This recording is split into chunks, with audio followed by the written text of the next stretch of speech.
Hello ನಮಸ್ಕಾರ. ಇವತ್ತಿನ ವ್ಲಾಗ್ಗೆ ನಿಮ್ಮೆಲ್ಲರಿಗೂ ವೆಲ್ಕಮ್. ಸೊ ಗೈಸ್, ಇವತ್ತಿನ ವ್ಲಾಗಲ್ಲಿ ಪಾಪುಗೆ ಕಿವಿ ಚುಚ್ಚಿಸಿದ್ವಿ. ಸೊ ಅದು ಯಾವ ಥರ ಇತ್ತು, ಡೇ ಯಾವ ಥರ ಇತ್ತು ಅಂತ ಈ ವಿಡಿಯೋದಲ್ಲಿ ಶೂಟ್ ಮಾಡಿದ್ದೀನಿ. ಸೊ ಬನ್ನಿ ನೋಡೋಣ ಯಾವ ಥರ ಇತ್ತು ಅಂತೇಳಿ. ಅದಕ್ಕೆ ಮುಂಚೆ ಮಾರ್ನಿಂಗ್ ಬ್ರೇಕ್ಫಾಸ್ಟ್ಗೆ ಅಂತೇಳಿ ಬಿಸಿಬೇಳೆ ಬಾತ್ ಮಾಡಿದ್ರು. ಸೊ ಇವಾಗಂತೂ ವೆದರ್ ಕಂಪ್ಲೀಟ್ಲಿ ಚೇಂಜ್ ಆಗಿಬಿಟ್ಟಿದೆ. ಸೊ ಯಾವಾಗ ಹೆಂಗಿರುತ್ತೆ ಅಂತಲೇ ಗೊತ್ತಾಗಲ್ಲ. ಒಂದು ದಿವಸ ಬಿಸಿಲು ಬಂದರೆ ಒಂದು ದಿವಸ ಫುಲ್ ಚಳಿ ಇರುತ್ತೆ, ಒಂದು ದಿವಸ ಫುಲ್ ಮಳೆ ಬರ್ತಾ ಇರುತ್ತೆ. ಸೊ ಹೆಂಗಿರುತ್ತೆ ಅಂತಲೇ ಗೊತ್ತಾಗಲ್ಲ.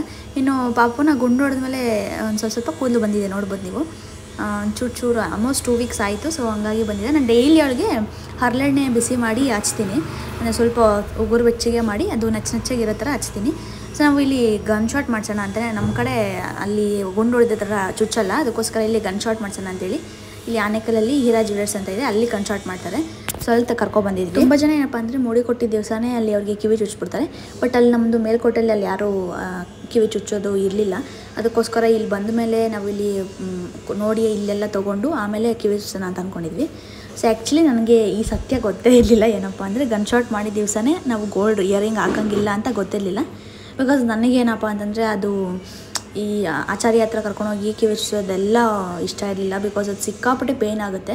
ಇನ್ನು ಅದರಲ್ಲಿ ಪಾಪು ತಡ್ಕೊಳೋದು ಅದು ಒಬ್ಬೊಬ್ಬರಿಗೆ ಸೆಟ್ ಆಗುತ್ತೆ, ಒಬ್ಬೊಬ್ರಿಗೆ ಗಾಯ ಆಗಿಬಿಡುತ್ತೆ.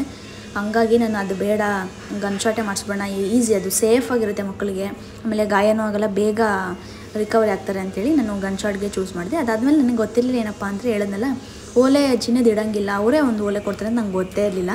ಸೊ ಅಲ್ಲಿ ಹೋದ್ಮೇಲೆ ನಾವು ಪರ್ಚೇಸ್ ಮಾಡಿದ್ವಿ ಗೋಲ್ಡ್ ಇಯರಿಂಗ್ನ ಪಾಪುಗೆ ಅಂತೇಳಿ. ಆಮೇಲೆ ಅಲ್ಲಿ ಹೋದ್ಮೇಲೆ ಹೇಳ್ತಿದ್ದಾರೆ ಅವ್ರದ್ದು ಒಂದು 15 ಡೇಸ್ ಆದಮೇಲೆ ಇದನ್ನ ಚೇಂಜ್ ಮಾಡಿ, ಅಟ್ಲೀಸ್ಟ್ 1 ವೀಕ್ ಆದಮೇಲೆ ಚೇಂಜ್ ಮಾಡ್ಕೋಬೋದು ನೀವು ಅಂತ ಹೇಳಿದ್ರು. ಹಾಗಾಗಿ ನಾನು ನಾರ್ಮಲ್ ಪಾಪುಗೆ ಅಂತೇಳಿ ನಾನು ಆ್ಯಕ್ಚುಲಿ ನೆಕ್ಸ್ಟ್ ವ್ಲಾಗಲ್ಲಿ ಆದರೆ ತೋರಿಸ್ತೀನಿ ಯಾವ ಥರ ತೊಗೊಂಡಿದ್ದೆ ಅಂತೇಳಿ. ಸ್ಮಾಲ್ ಒಂದೇ ಒಂದು ಸ್ಟೋನು, ಅದರಲ್ಲಿ ಒಂದು ಸಣ್ಣ ಲೀಫ್ ಇರೋ ಥರ ತೊಗೊಂಡಿದ್ದೆ. ಇನ್ನು ಪಾಪುಗೆ ಪೇಯ್ನ್ ಬಗ್ಗೆ ಹೇಳ್ಬೇಕಂತಂದರೆ ಅಲ್ಲಿ ಚುಚ್ಚಿದಾಗ ಅಲ್ಲಿ ಶಾರ್ಟ್ ಮಾಡಿದ್ರಲ್ಲ, ಅದು ಬಿಟ್ಟರೆ ಆವಾಗ ಒಂದು ಸ್ವಲ್ಪ ಕಿರ್ಚ್ಕೊಂಡಂದರೆ ಮೇ ಬಿ ಅದು ಯಾವ ಥರ ಪೇಯ್ನ್ ಆಯಿತು. ನಾನಂತೂ ಯಾವುದೋ ಗನ್ ಶಾಟ್ ಮಾಡಿಸಿಲ್ಲ. ನಾನು ಮೂಗು ಚುಚ್ಚಿದಾಗಿರ್ಬೋದು, ಕಿವಿ ಚುಚ್ಚಿದಾಗಿರ್ಬೋದು, ನಾರ್ಮಲಾಗಿ ಅದು ಹಂಗೆ ಮಾಡ್ಕೊಂಡಿರೋದು. ಅದು ಬಿಟ್ಟರೆ ನನಗೆ ಗನ್ ಶಾಟ್ ಯಾವ ಥರ ಇರುತ್ತೆ ಪೇಯ್ನ್ ಅಂತ ಗೊತ್ತಿಲ್ಲ. ಅವಳು ನಾರ್ಮಲ್ ಇವಾಗ ವ್ಯಾಕ್ಸಿನ್ ಎಲ್ಲ ಹಾಕ್ಸಿದ್ರೆ ಯಾವ ಥರ ಹೇಳ್ತಾಳೆ, ಸೊ ಆ ಥರ ಅಲ್ಲಿ ಹಾಕಿದ ತಕ್ಷಣ ಹತ್ತಲು. ಅದು ಬಿಟ್ಟರೆ ಅಲ್ಲಿ ಅಂಗಡಿಯಿಂದ ಈಚೆ ಬರೋಷ್ಟಕ್ಕೆ she is all right. So ಅದಾದಮೇಲೆ ಮನೆಗೆ ಬಂದ್ಮೇಲೂ ಅಷ್ಟೇ ನಿದ್ದೆ ಮಾಡೋದಾಗಿರ್ಬೋದು ಎಲ್ಲನೂ ನಾನು ಅದಾದಮೇಲೆ ಮನೆಗೆ ಬಂದ್ಮೇಲೂ ಕಿವಿನ ಮುಟ್ಟೋದು, ಈ ಥರ ಓಲೆ ಎಲ್ಲ ತಿರ್ಗಿಸ್ಕೊಡ್ತಾ ಇದ್ದೆ. ಬಿಕಾಸ್ ಅದು ಹಂಗೆ ಒಂದು ಸ್ವಲ್ಪ ಅಂಟ್ಕೊಬಿಟ್ರೆ ಆಮೇಲೆ ತಿರ್ಸ್ಕೊಡೋಕೆ ಕಷ್ಟ ಆಗುತ್ತೆ ಅಂತೇಳಿ ಹಿಂಗೆ ಓಲೆ ತಿರ್ಗಿಸೋದು. ನಾನು ಯಾವ ಕ್ರೀಮು ಏನು ಸಪ್ರೇಟಾಗಿ ಏನೂ ಹಚ್ಚಿಲ್ಲ ಗೈಸ್. ನಾನು ನಾರ್ಮಲಾಗಿ ಕೊಬ್ಬರಿ ಎಣ್ಣೆ ಬರುತ್ತಲ್ಲ, ಅದನ್ನ ಬಿಸಿ ಮಾಡಿ ನಾರ್ಮಲ್ ಉಗುರು ಬೆಚ್ಚಗೆ ಇರೋ ಥರ ಆವಾಗ ಸ್ವಲ್ಪ ಡ್ರಾಪ್ಸ್ ಆಗ್ತಾಯಿದೆ. ಅದು ಬಿಟ್ಟರೆ ಇನ್ನೇನೂ ಮಾಡಿಲ್ಲ ನಾನು. ಯಾವುದೋ ಅದು ಇದು ಕ್ರೀಮ್ ಅಂತ ಅದೆಲ್ಲ ಏನೂ ಹಚ್ಚಿಲ್ಲ. ಅವರಂತೂ ಆರಾಮಾಗಿದ್ದಾಳೆ. ಪೇಯ್ನ್ ಅಂತ ಒಂಚೂರು ಇಲ್ಲ. ಸೊ ನಾರ್ಮಲಾಗಿ ಹಿಂಗೆ ತಿರ್ಗಿಸ್ಕೊಡ್ತೀನಿ, ಓಲೆ ಎಲ್ಲ ತಿರ್ಗಿಸ್ಕೊಡ್ತೀನಿ. ಸೊ ಆರಾಮಾಗಿದ್ದಾಳೆ. ಅದಾದಮೇಲೆ ನೈಟ್ ಡಿನ್ನರ್ಗೆ ಮನೇಲಿ ಬಿದಿರುಕಳ್ಳಿ ಸಾರು ಮಾಡಿದ್ರು.